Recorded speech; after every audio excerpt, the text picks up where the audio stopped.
빠진 사람이 있으면 말씀하시면 보충해서 그렇게 기도할 수 있도록 그렇게 하겠습니다.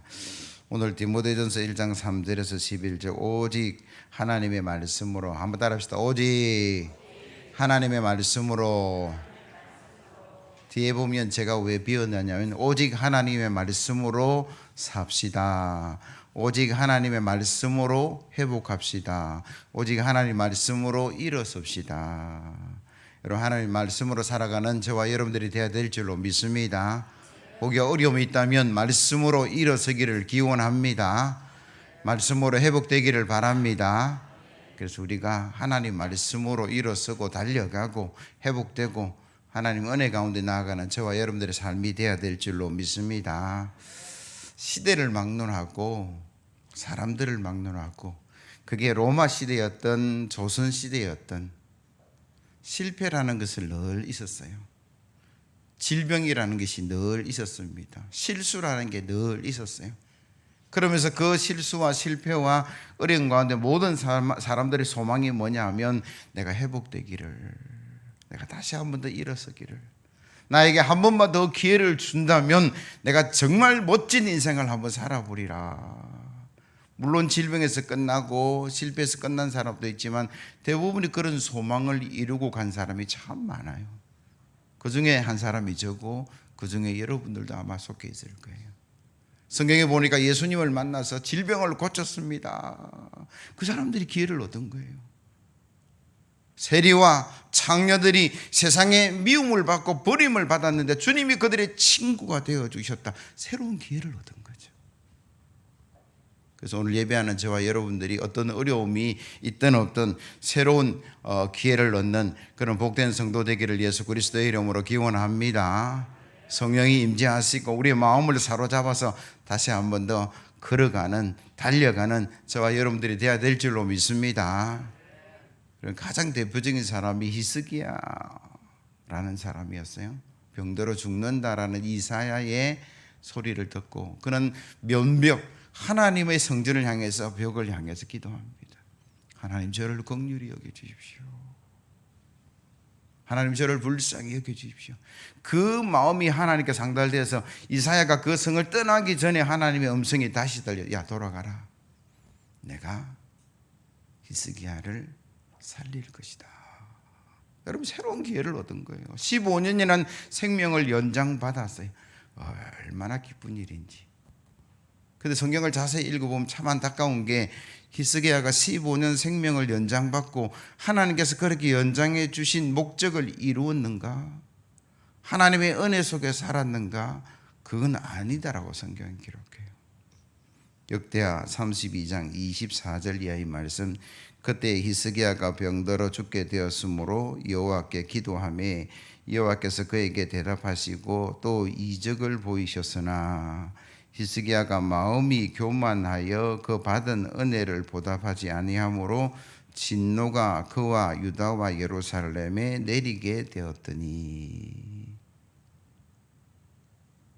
기회를 한 번만 주시면, 살려주시면 그랬었는데, 그래서 살려줬는데, 참 사람이라는 게, 마음이라는 게 참 화장실 갈 때 올 때 다르다, 뭐 그런 속담처럼 우리는 참 조석으로 변하는 그런 어리석은 삶을 살아갈 때가 참 많아요. 히스기야가 병이 나았습니다. 2년 만에 아들을 낳았어요. 므낫세. 얼마나 귀했겠습니까? 근데 아무리 귀해도 그는요, 그를 하나님보다 더 사랑하지는 않았어야 되는데 너무 애지중지하면서 하나님보다 더 사랑하고, 이제는 하나님은 잊어버리고 고쳐주시고 살려주긴 하나님은 어디 강도 없고 내 속에 있는 복만 누리는 그 15년의 삶만 너무나 즐겁게 기쁘게 살았다. 뭐 그게 성경의 이야기예요. 근데 그 모습을 보고 자란 므낫세가 얼마나 신앙적으로 잘 자랐을까. 역대하 33장 1절 이하에 이렇게 기록해요. 므낫세가 왕위에 오를 때에 나이가 12세라 예루살렘에서 55년 동안 다스리며 여호와 보시기에 악을 행하여 여호와께서 이스라엘 자손 앞에서 쫓아내신 이방 사람들의 가증한 일을 본받아 그의 아버지 히스기야가 헐어버린 산당을 다시 세우며 바알들을 위하여 제단을 쌓으며 아세라 목상을 만들어 하늘의 모든 일월 성신을 경배하여 섬기며, 이렇게 기록하고 있어요. 히스기야는 하나님께서 고쳐질 이유가 있었어요. 히스기야는 생명을 연장받을 만한 은혜가 그 속에 있었어요. 그런 하나님을 향해서 열심히 헌신하고 충성하고 복을 받고 그랬던 사람이에요. 우상을 멀리하고 하나님께 가까이 갔는데, 문제는 질병을 고침받고 그 뒤에 축복으로 받은 그 인생이 그렇게 하나님 말씀과 가까이 있지 않았다. 여러분, 우리가 살아가면서 내일 죽는다 그러면 오늘 삶이 달라질 거잖아요. 어째 보면 히스기야는 언제 죽을지를 아는 사람이었잖아요. 15년 생명을 연장받았기에. 그러면 그 15년의 삶이 달라져야 되는데 그렇지 못해서 어려움이 있었더라라고 성경은 말씀합니다. 특별한 은혜를 받았는데 왜 히스기야는 제대로 살지 못했고 그의 아들 므낫세는 범죄와 우상 숭배로 나아갔을까? 성경은 이렇게 기록합니다. 한마디로 말하면 하나님 말씀을 멀리 했더라. 하나님을 떠나 있어서 그렇다라는 거예요.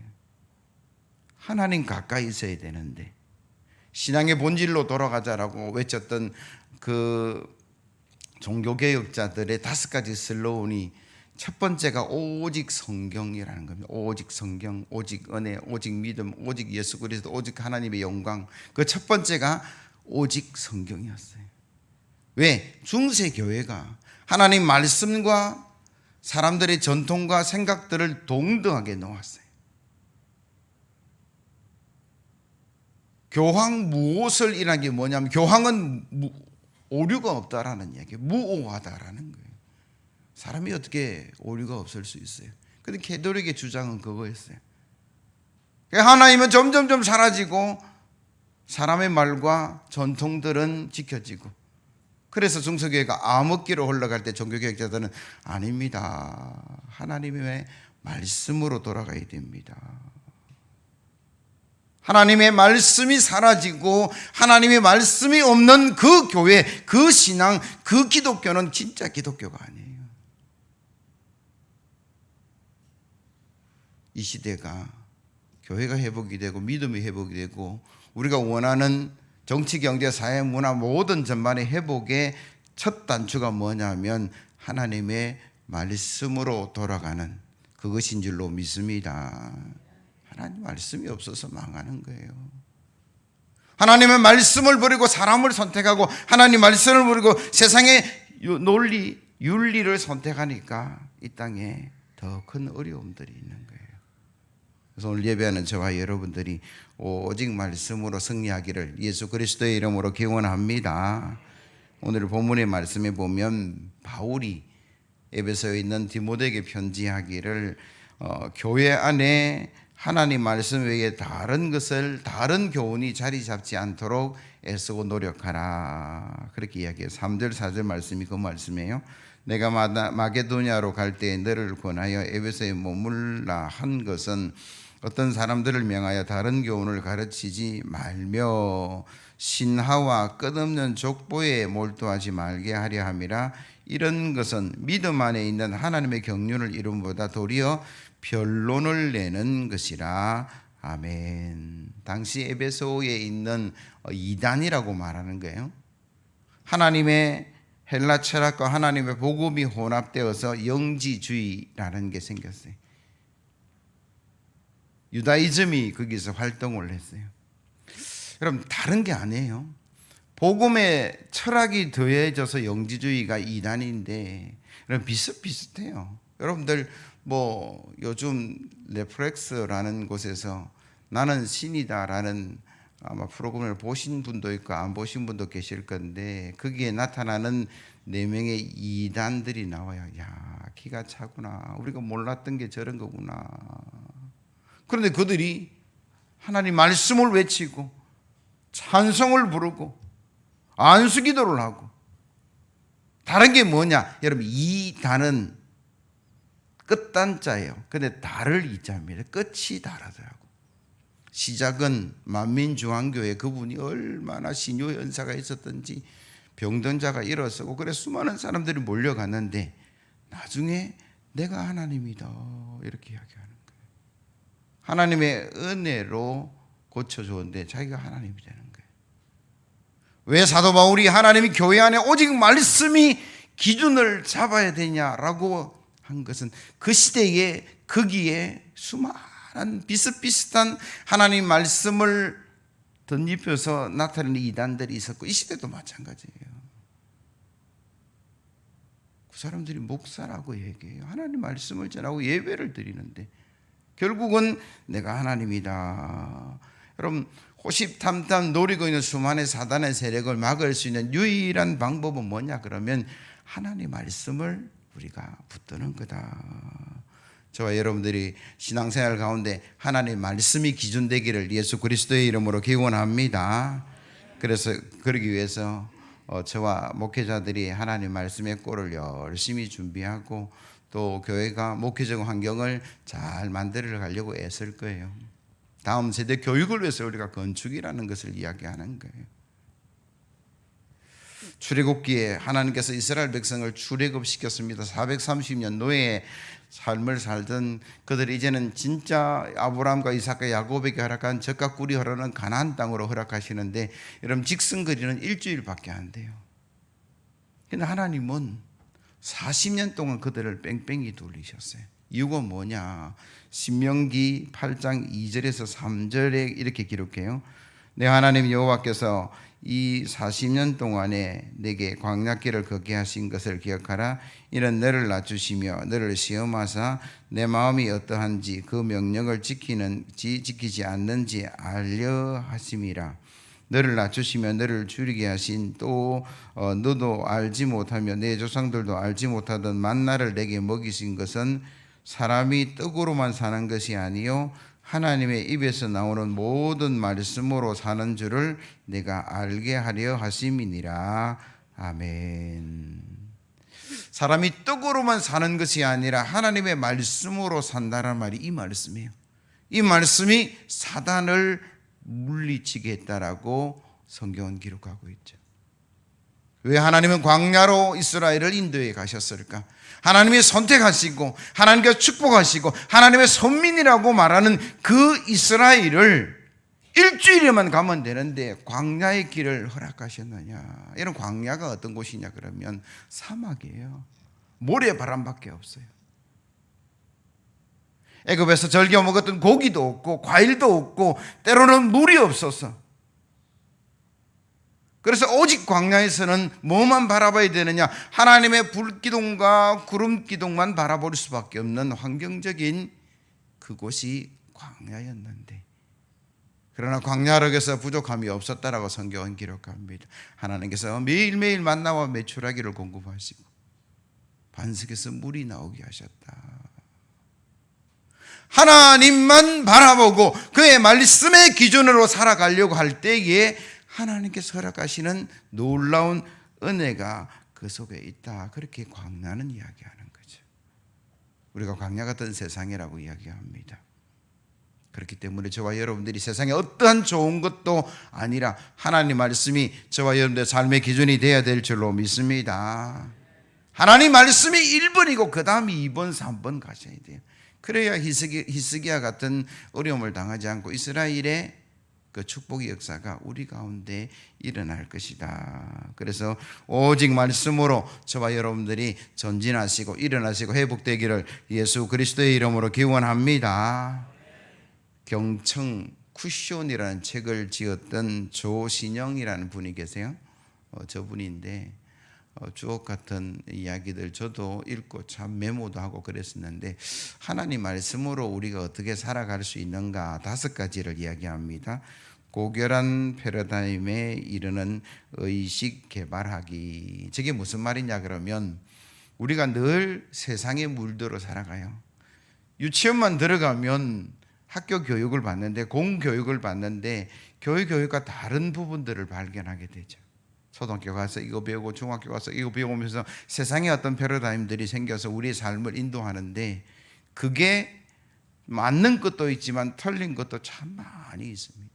그래서 하나님 말씀대로 살아가는 첫 번째가 뭐냐면 말씀의 패러다임의 그 생각, 그 의식을 개발해라.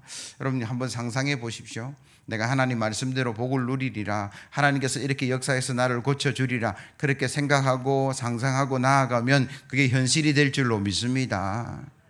여러분 기도하고 상상하고 나아가면 하나님께서 현실로 만들어 주시겠다. 그래서 고결한 패러다임에 이르는 의식개발. 두 번째가 뭐냐면 독서와 묵상으로 영혼을 가꾸라. 여러분 영혼이라는 것을 잊어버리고 살아가는 사람들이 너무 많은데 여러분 영혼이 영원한 거죠.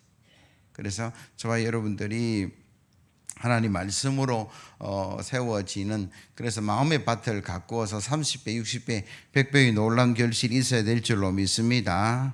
세 번째, 겸손으로 훈련하기. 여러분 겸손이 잘못된 것도 아니고 연약한 것도 아닙니다. 하나님은 교만한 자를 낮추시고 겸손한 자를 높이시겠다.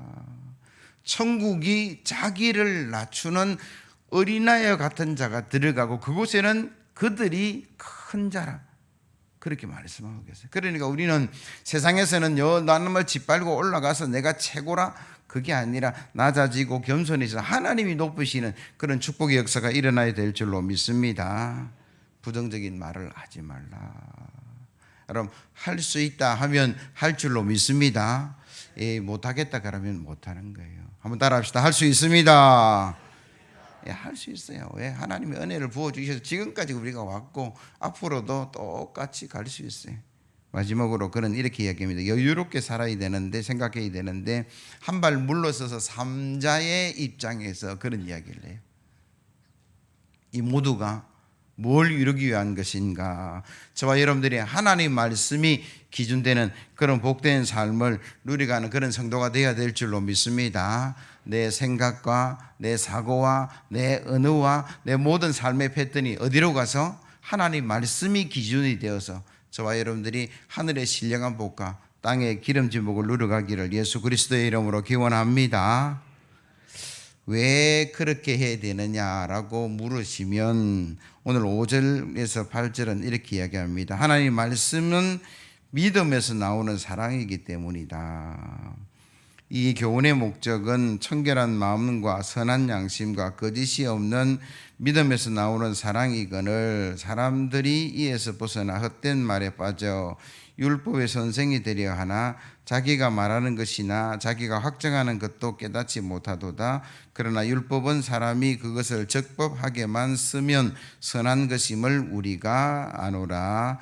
아멘. 하나님의 말씀은 믿음 안에서 사랑이다. 여러분 성경 창세기부터 요한계시록까지 보시면서 어떤 마음을 가지고 계세요? 누가 죽었네, 누가 살았네, 누가 복을 받았네, 누가 저주를 받았네, 그렇게 보시는 분들도 계실 거예요. 그러나 믿음으로 보시면 하나님의 선한 역사가 우리 가운데 일어날 줄로 믿습니다. 성경은요 어째 보면 비이성적인 내용들도 있습니다. 홍해가 어떻게 갈라져요? 맞아요. 사람이 물 위를 어떻게 걸어가요? 맞아요. 그렇게 따져보면 성경은 정말 이상한 책, 그렇게 말할 수 있는데, 그러나 내가 하나님을 구주로 믿습니다, 창조주 하나님을 믿는다는 그 믿음에서 보면 이야, 이런 역사가. 성경을 볼 때는 여러분들이 믿음으로 보셔야 돼요.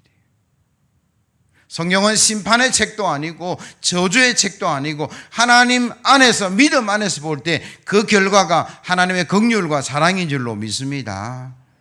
여러분 한번 보세요. 오실 메시아에 관한 이야기가 구약이고 오신 메시아에 관한 이야기가 신약인데, 메시아가 누구냐? 예수 그리스도라는 거예요. 예수 그리스도의 십자가만큼 큰 사랑이 어디 있느냐? 없어요. 저와 여러분들이 예수 십자가 믿고 구원의 길로, 축복의 길로, 은혜의 길로 나아가는 줄로 믿습니다. 그래서 우리가요 말씀을 볼 때 믿음 안에서 보면 그 결과가 뭐다? 사랑이다. 우리에게는 사랑이 필요하잖아요. 사랑 없이면 살 수 없는 존재가 저고 여러분이에요. 태어나서 사랑 없었다면, 부모 사랑 없었다면 우리는 못 자랐어요. 살아가면서 선생님, 주변에 수많은 사람들의 사랑 없었다면 우리가 이 자리에 있을 수 없어요. 그 사랑으로 우리가 지금까지 왔다라는 거예요. 그리고 지금도 그 사랑으로 우리가 살아가고 있어요. 행복한 가정이다. 사랑이 넘치는 가정이죠. 부모가 자녀를, 자녀가 부모를 사랑하는 그 가정이 행복한 가정이에요. 참 아름다운 교회다, 복된 교회다, 재밌는 교회다, 너무 신나고 즐거운 교회다. 그 속에 뭐가 있어요? 사랑이 있는 거죠.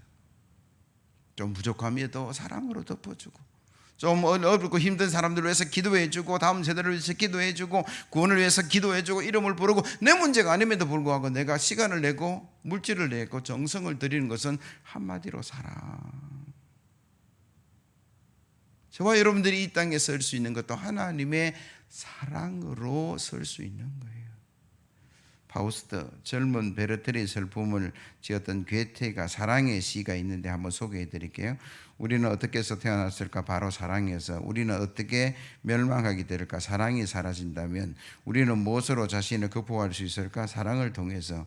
우리는 무엇으로 사랑을 발견할 수 있을까? 사랑으로. 우리는 무엇 때문에 눈물을 흘릴까? 사랑 때문에. 우리는 무엇 때문에 다시 일어설까? 바로 사랑. 그런 노래하기를, 이 땅에 사랑의 가치가 너무나 귀하다. 그런데 우리가 하는 사랑에는 늘 부족함이 있어요. 사람의 사랑에는 한계가 있고, 사람의 사랑에는 욕심이 때로는 포함되기도 하고, 사람의 사랑에게는 거짓이 포함될 때가 있어서 완전하지 않는다. 그러나 진짜 사랑, 완전한 사랑은 독생자를 내어주신 하나님의 귀한 사랑인 줄로 믿습니다. 그 사랑이 정답이에요. 그리고 그 사랑이 뭐냐?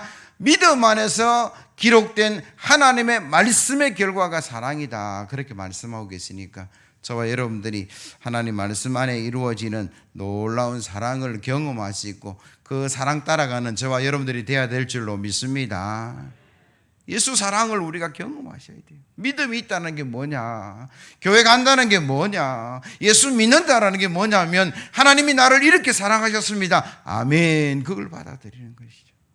그리고 그 사랑 안에 우리가 예배도 드리고 찬송도 하고 기도도 하고 열심히 살아가고 이웃을 내 몸같이 사랑하라 말씀하신 그 사랑 쫓아가는데, 그래서 저와 여러분들이 사랑 가운데 살아가는, 사랑의 열매를 풍성히 맺는 저와 여러분들이 돼야 될 줄로 믿습니다. 성령의 열매 첫 번째가 뭐예요? 사랑. 사랑, 희락, 화평, 아픔 뭐 이렇게 나가는 거죠. 근데 가만 생각해 보면 우리는 사랑할 때도 있지만 싸우고 다투고 미워할 때가 참 많습니다. 오늘 본문의 말씀을 통해서 사랑이 회복되는 저와 여러분들이 돼야 될 줄로 믿습니다. 로마서 13장 10절 말씀, 사랑은 이웃에게 악을 행하지 아니하나니 그러므로 사랑은 율법의 완성이니라. 저와 여러분들이 사랑 가운데 지금까지 왔어요. 그런데 그 사랑을 잊어버리고 싸우고 다투고 미워할 때가 너무나 많았는데, 이 예배 가운데 하나님의 사랑을 더 크게 경험하시고 그 사랑이 흘러넘치는 저와 여러분들이 되어야 될 줄로 믿습니다. 옆에 있는 성도들을 한번 보시고 이렇게 고백하시면 좋겠습니다. 사랑합니다. 사랑 속에 하나님의 역사가 일어난다고. 옛날 어느 마을에 임금님이 방문을 했는데 그 마을은 유독 사람들이 똑똑하고 잘났고 논리적으로, 근데 이 논리적이니까 늘 비판하는 일들이 맞냐 안 맞냐 변론과 비판과 미움이 일어나는 마을이었어요. 그래서 임금님이 가보니까 실질적으로 그런 일들이 일어나고 있어서 안타까운 마음에 그가 이렇게 마을 사람들을 불러놓고 부탁을 합니다. 내 자녀를 여기에 좀 두고 갈 거니까 잘 돌보아 주십시오. 임금님, 그 자녀가 몇 살입니까? 남자입니까? 여자입니까? 어떻게 생겼습니까? 그거는 밝힐 수 없습니다. 내 자녀를 이 마을에 두고 갈 거니까 잘 돌보아 주십시오. 그러고 떠나갔어요. 그래서 사람들이 아이들을 볼 때마다 제가 임금님의 자녀는 아닐까, 아들, 딸은 아닐까라는 생각을 했어요. 그래서 함부로 말하지 못하고 잘 돌봐줬어요. 아이들이 사랑을 받으니까 부모들의 관계가 좋아졌다라는 1년의 세월이 지났어요. 임금님이 왔을 때는 그 마음이 완전히 바뀌어져 있었다. 이제 임금님, 우리 마을이 바뀌었으니까 자녀 데려가도 됩니다. 그렇게 이야기하는 그 마을 사람들에게 임금님이 이런 이야기를 했어요. 원래부터 자녀 없었어요. 내 자녀는 저기 왕궁에 있고 제가 여러분들에게 남겨준 자녀는 사랑이라는 것이었습니다. 이제 사랑이 자라서 열매를 맺으니까 더 풍성한 열매를 맺었으면 좋겠다.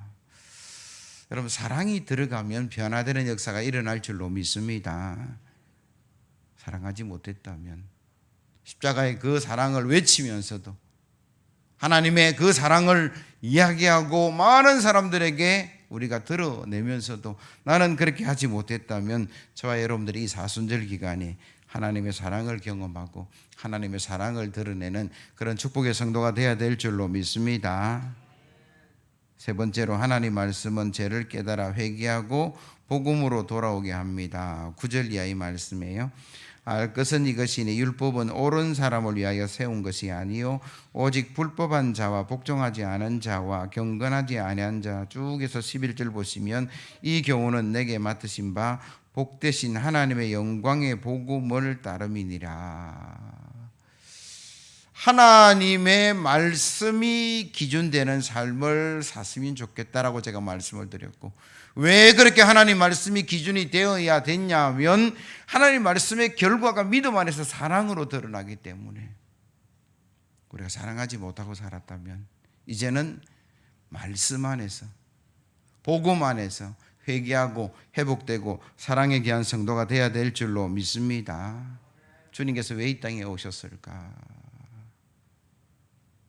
주님이 마태를 부르셨어요. 마태복음의 그 마태입니다. 그는 세간에 앉아서 세리 일을 하고 있었어요. 그 당시 세리는 다 죄인입니다. 도둑놈들이었어요. 그래서 주님은 그를 불러주셨어요. 그리고 제자 삼아주셨어요. 그리고 그들이 베푸는 잔치에 참여해서 먹고 마시고 즐겁게 보내니까 그때 당시에 바리새인과 사두개인들이, 야, 너의 스승은 죄인들의 친구구나. 그때 주님께서 하신 말씀 여러 군데 말씀하셨지만 종합해서 말하면 건강한 사람에게는 의원이 쓸데없고 병든 자에게 필요한 것이고, 주님은 의원으로 오셨다라는 거예요. 죄인을 위해서 오셨다라는 거예요. 구원받아야 될 그 사람들 위해서 이 땅에 오셨고 자기의 몸을 친히 십자가에 내어주시면서 그 일들을 이루어 가시는 놀라운 사랑이 저에게도 있고 여러분들에게도 있는 줄로 믿습니다. 그러면서 이렇게 말씀하셨어요. 잃어버린 한 마리의 양을 찾아 돌아올 때에 회개할 것 없는 의인 99도 함께 기쁨을 누릴 것이다.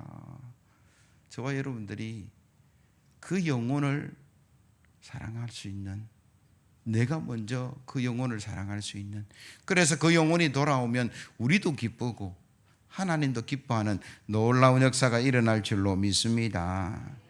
그래서 저와 여러분들이 사랑하지 못했다면, 오직 말씀의 결과가 사랑이라 그러니까 창세기, 출애굽기, 레위기, 민수기, 신명기, 요한계시록까지 그걸 한마디로 말하면 하나님의 사랑이고 그 사랑을 우리가 받았으니까 사랑하고 살아야 되는데 사랑하지 못했다면 이제는 사랑할 수 있는 저와 여러분들이 되어야 될 줄로 믿습니다. 한 가지만 말씀을 드리고 말씀을 마무리하는데요. 잘 나가는 회사가 부도 위기에 처했습니다. 믿음의 사장님이었어요. 이리 뛰고 저리 뛰고 이리 애쓰고 저리 애써도 도저히 해결 방법이 없어서 그는 어릴 때 기도원 올라가서 수련회에 참여했던 그 기억이 나서 기도원의 모든 것들을 다 내리고 올라가서 하나님께 기도합니다. 하나님, 우리 회사 부도 나지 않게 해주십시오. 3일을 금식하며 기도했는데 하나님께서 주시는 마음이 회개라는 마음을 주시더라는 거예요. 그러면서 그의 책에 이렇게 기록합니다. 내가 3가지 죄를 회개했는데 사업 때문에 바쁘다는 핑계로 주일날 교회에 빠지기가 너무 많았고, 그래서 그는 그걸 회개하고 주님 이제는 제가 주일날 꼭 예배에 참여하겠습니다. 두 번째 생각난 게 뭐냐면 11조를 비롯한 여러 헌금을 도둑질했더라.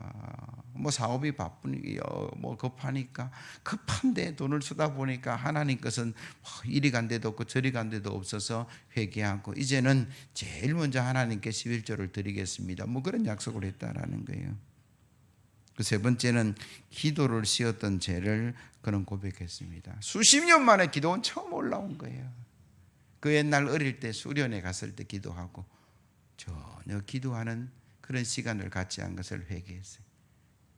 얼마나 마음이 편해졌는지 성경을 또 펼쳐서 읽는데 하나님께서 주신 묵상의 말씀이 뭐냐면 베드로가 배 오른편에 그물을 내려서 153마리의 고기를 잡았더라. 거기서 아이디어를 얻어서 만든 볼펜이 153 모나미라는 거예요. 엄청나게 팔렸습니다. 국민의 볼펜뿐만 아니라 세계적으로 50억자로 넘게 히트 상품이 되어서 그 회사가 쑥 일어서는 계기가 되었다. 오늘 이 예배의 자리에서 저와 여러분들이 하나님의 사랑을 깨닫고 하나님의 사랑으로 살아가지 못했다면 회개하고 주의 사랑으로 다시 일어서는 저와 여러분들 되기를 예수 그리스도의 이름으로